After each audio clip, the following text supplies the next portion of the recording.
So today I wanted to talk about a couple of things, starting off with One Piece and then looking at the Japanese Pokemon situation here in Japan, especially Tokyo.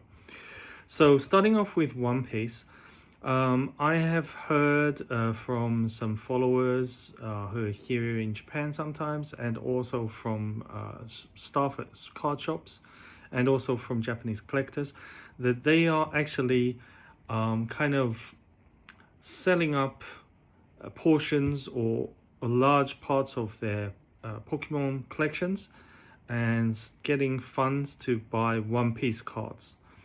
One Piece kind of promos and competition cards and alt art graded cards are doing really well. In From what I can see, I check quite often, not as much as with Pokemon, but I do check pretty often, like at least 3 times a week. Pokemon daily, I check the prices, but with One Piece, I've seen that there seems to be a very short term, very high price with a medium term holding price on some cards, but long term prices, it's really weak. It's kind of scary actually. So that's kind of what I wanted to talk about in regards to, I have seen like Dragon Ball cards and One Piece cards from the past, which, because of the way that the TCG was handled at that time by the maker, in my opinion, never held their value. Now, because of kind of a perfect storm with the One Piece live series, and that came out, and then a number of people came into the TCG and they revamped it, and they pushed out the year 1, and now we're on to year 2 just finishing. They've done really well. I mean, they've kind of like followed a lot of cues from the Pokemon TCG. They've done, these battle promos. They've done these promos leading out. They've done these high quality sets. They've released at this time. They've priced at this price. They've pushed out on this schedule. It seems to be very much kind of following the well-trodden path of what Pokemon has done over the last, let's say, 15 years solid, right? And there's nothing wrong with that. But what's scary for me is, do they have the staying power and experience to be able to push this through for another 5 to 10 years? And then we got OP9 coming out with the new God manga coming out. Now the big question, this has been brought up by a couple of YouTubers already, but a big question is, and I thought exactly the same as soon as I heard it, is what will happen to the manga rares? Now, as one set comes out, it's not a big deal. You've got one card to choose between. But when we have 3 or 4 or 5 sets have come out, and there's 5 God manga cards, what happens to the manga cards? Do they lose 30% of their value, 40% of their value, or do they hold their value? If you go back and look at Dragon Ball and what they did with Dragon Ball when they brought out the new variant level, the other cards lost their value and they haven't come back until this day. They haven't come back to the value that they were when they were at their prime. So I think manga cards, now this is my gut feeling, manga cards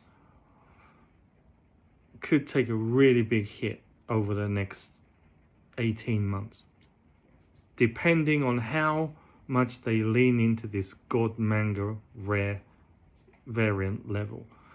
So that's just my feeling on that. So buyer beware maybe, or holder beware, depending if you already have the cards. So that will be interesting, really interesting, and we'll be interested to see how that goes. For Pokemon, I have seen a few interesting moves in the market. I have seen waifu cards. They took their big dip around about 8 months 8 months back, and have slowly been stagnating. But in the last, I don't know, let's say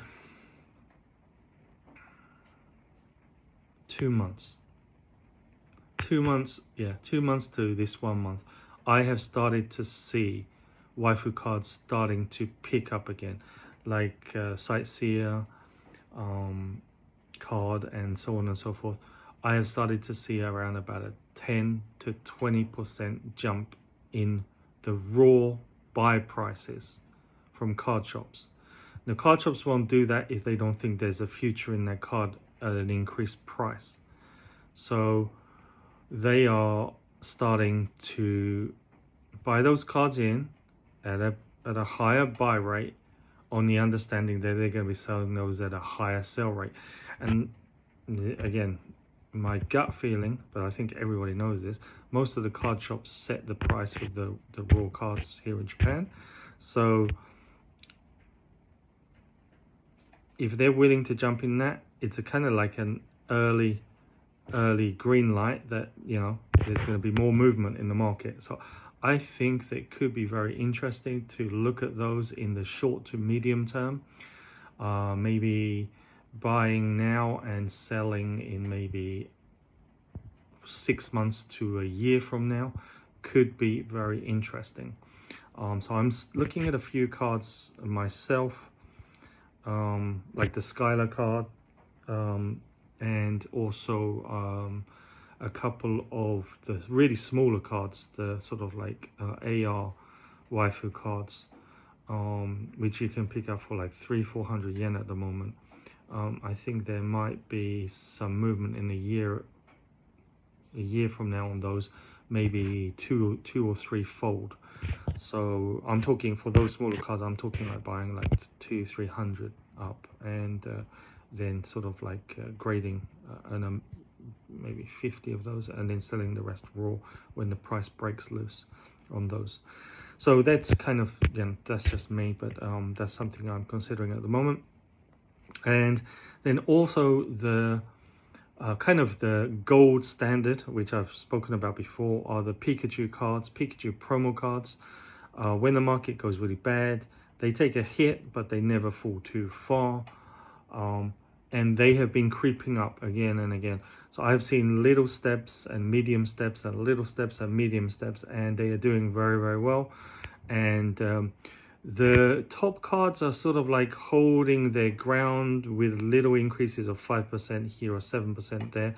But some of the medium cards, where we're talking around about something in the region of, say, maybe 150,000 yen to 40,000 yen,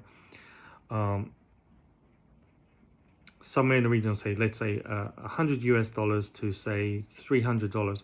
I've seen increases on some of those cards going up like 30% for raw cards here in Japan. So there's still some good deals to be looking at. One of my hot takes would be the Kanazawa Pikachu card. They're just doing a lottery at the Japanese Pokémon Center for the Kanazawa Pikachu box. So there will be a small quantity of winners that come into the market on those boxes. That means that the price will take a little bit of a hit. At the moment, they're buying the raw card for the promo, which was given away, which was not in the box. But the promo, which was given away at the Pokémon Center, is going raw now, buyback at the shop at 4,000 yen. I think that will come back down to around about maybe 2,500 yen after the lottery has been fulfilled. And then I think that that card will start to go up over the next 1 to 3 years. So that card, I think I could easily see that card going to 10,000 yen in the next sort of like 2 years. So if you can buy that at 2,500 and sit on that for 2 years, that's a, you know, that's a pretty good return on investment. That's raw ungraded. So that's just no financial advice there, but that's just a kind of something that I'm looking at the moment. So yeah, and then with kind of like the massive increases of boxes and printing that took place, I have seen a massive cooling off in the market here in Japan. It's very easy to get new sets, and department stores are giving discounts off of the new sets or 2 sets back. And I think that we've moved into that zone of they've cooled the market enough, and they've cooled the overseas market enough for it now to be slightly more difficult for them to sell product. Therefore, they have to open up and offer promos. So even today, there was a couple of starter boxes which were released, and even those were really popular, they were giving away an EV promo card with those starter decks today. Now, if you went back a year ago when they brought a starter deck out, they didn't bother with a promo.